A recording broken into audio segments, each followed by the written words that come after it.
우리가 성경을 읽다가 보면은 성경에 나오는 많은 믿음의 사람들이 다 온전하지 못하다 하는 사실에 깜짝 놀랍니다. 믿음의 조상이라는 아브라함부터 이삭, 야곱, 하늘에서 불을 내린 엘리야 선지자도 다 우리와 성정이 똑같은 사람이었습니다. 이들 모두 하나님의 성령의 인도함을 받고 성령으로 충만할 때는 하나님의 영광스러운 모습을 드러냈지만 저들도 다 연약한 인생들이라 하나님의 도우심이 없이는 언제 넘어질 줄 몰랐습니다. 그래서 우리의 구원은 또 우리가 사는 하루하루는 다 하나님의 은혜로 살아가는 것입니다. 어제 성령 충만함으로 성령의 지배를 받아 충분히 복수할 수 있는 상황에서도 사울을 살려준 다윗이 오늘은 그의 분노를 조절하지 못하고 살리를 품고 같은 동족을 죽이려고 났습니다. 이상하죠? 왜 얼마 전에만 해도 자기의 목숨을 찾는 사울에게도 긍휼을 베풀고 살이를 가지지 않았던 다윗이 오늘 먹을 것 좀 안 줬다고 온 집안을 멸하려고 분노하다니요. 그 이유를 알만한 힌트가 1절에 나옵니다. 1절 사무엘이 죽음에 온 이스라엘 무리가 모여 그를 두고 슬피 울며 라마 그의 집에서 그를 장사한지라 다윗이 일어나 바란 광야로 내려가니라. 사무엘의 죽음이 지금 다윗이 평정심을 잃고 성령의 충만함을 잃어버리게 된 계기가 된 것입니다. 왜 그런가? 지금 도피 생활을 하고 있는 다윗에게 사무엘이 든든한 뒷받침이요 최후의 보루요 믿는 구석이었기 때문입니다. 지금은 비록 광야에서 도피 생활을 하고 있지만 나는 하나님이 기름 부어 세우신 왕이다. 내가 언젠가는 사울을 이어서 이스라엘의 왕이 될 것이다. 그리고 그때 백성들이 나를 다 왕으로 인정할 것이다. 다윗은 아마 충분히 그런 생각을 했을 겁니다. 다윗이 그렇게 생각할 수 있었던 이유가 있습니다. 그것은 바로 사무엘 때문입니다. 사무엘이 누굽니까? 온 이스라엘 백성들에게 존경과 사랑을 한몸에 받는 하나님의 사람이요 선지자요 이스라엘의 마지막 사사 아닙니까? 그런 그가 자기 집에 와서 자기에게 기름을 부어 주었습니다. 때문에 나중에 왕궁에 돌아가면 사무엘이 모든 이스라엘 백성들을 모아놓고 하나님이 나에게 이 사람에게 다윗에게 기름을 부어라 했다. 사무엘이 한마디만 해주면은 그런 정통성을 인정받을 수 있습니다. 자, 그런데 그가 죽었습니다. 아무 말도 없이 내가 하나님의 명령에 따라 다윗에게 기름 부었다 하는 증언도 유언도 남기지 않고 그럼 이제 다윗이 왕이 되는 걸 누가 보장해 줍니까? 그래서 이때 다윗에게 찾아온 것이 바로 낙심이고 낙담이고 낭망입니다. 낙심은 마음이 떨어지는 것입니다. 낙담은 담력을 잃어버린 상태입니다. 낭망은 소망을 잃어버린 상태입니다. 영적 전쟁의 측면에서 보면 이 모든 것은 마음이 공격을 받은 것이죠.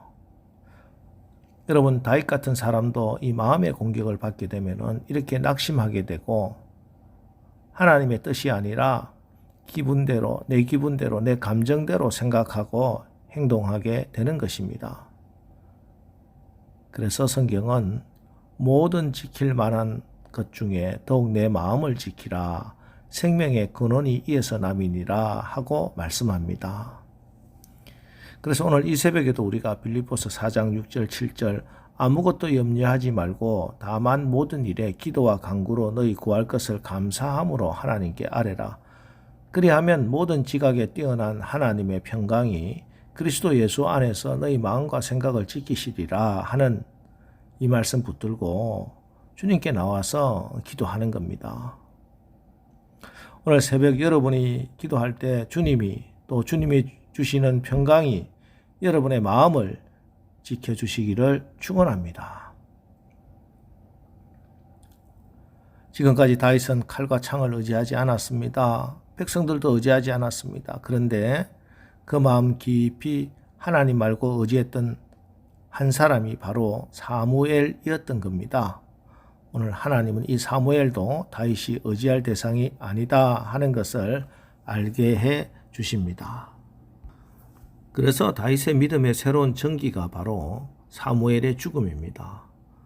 광야 도피 생활에 다윗을 우리가 전반부와 후반부로 나누는 기준이 바로 이 사무엘의 죽음입니다. 사무엘 죽음 이전의 다윗은 하나님도 믿었지만 또 다른 믿음의 대상이 있었습니다. 사무엘입니다. 그런데 사무엘이 죽었습니다. 그래서 지금부터가 진짜입니다. 우리가 성경을 읽다가 보면은 하나님께서 새로운 사람을 세울 때마다 나오는 구절이 있지요. 여호수아 1장 1절 여호와의 종 모세가 죽은 후에, 사사기 1장 1절 여호수아가 죽은 후에, 이사야 6장 1절 우시야 왕이 죽던 해에, 그리고 오늘 1절에 사무엘이 죽음에. 그러나 여러분, 사무엘이 죽었어도 하나님의 뜻은 여전히 살아서 역사합니다. 왜냐하면 하나님께서 살아계시기 때문입니다.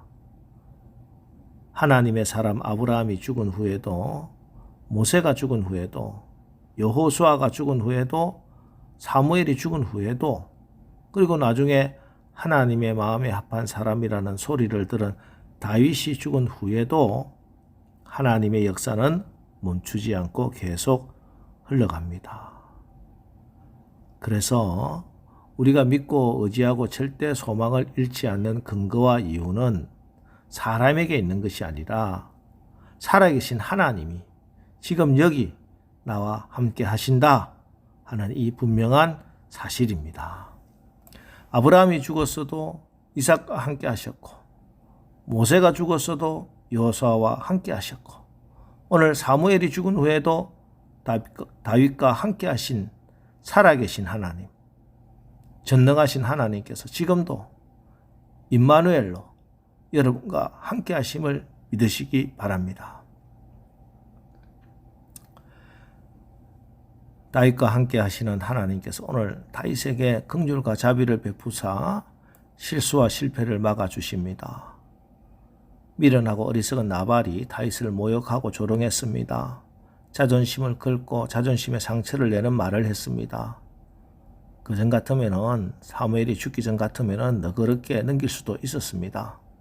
그런데 지금 다윗은 낙심했고 낭망했죠. 그래서 600명 중에 3분의 2, 400명을 데리고 나발 하나 죽이고자 떠납니다. 혹시 우리가 오늘 다윗처럼 내가 붙들고 있던, 믿었던 것 떨어졌을 때 그때부터 진짜입니다. 물론 오늘 하나님께서 지혜로운 여인 아비가일을 보내주사 다윗의 초심을 회복시켜 주셨지만 다윗은 손에 무지한 자의 피를 흘릴 뻔했습니다. 굉장히 무서운 일이죠. 여러분, 다윗 같은 성군도 이렇게 넘어질 뻔했는데 우리야 어떻겠습니까? 그래서 늘 기도하고 늘 성령님 의지해야 하겠습니다. 특별히 염려가 오고 낙심이 왔을 때 이것을 이기는 힘은 우리 주님이 말씀하신 것처럼 항상 기도하고 낙심하지 않는 겁니다.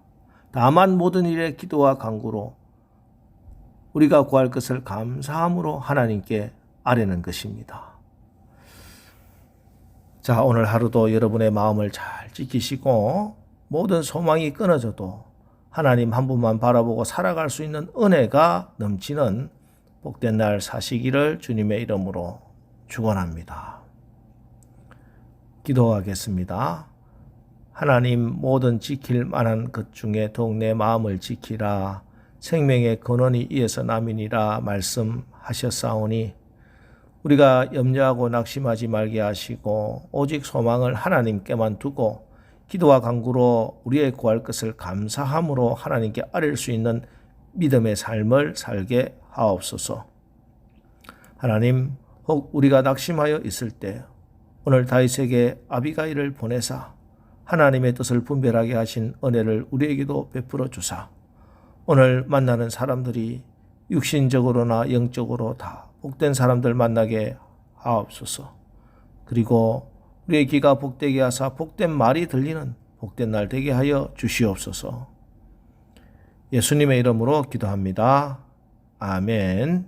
자, 이제 오늘 하루도 우리가 감사와 기도로 하나님의 평강이 우리의 마음을 지켜주셔서 생명이 풍성한 하루를 살게 하옵소서.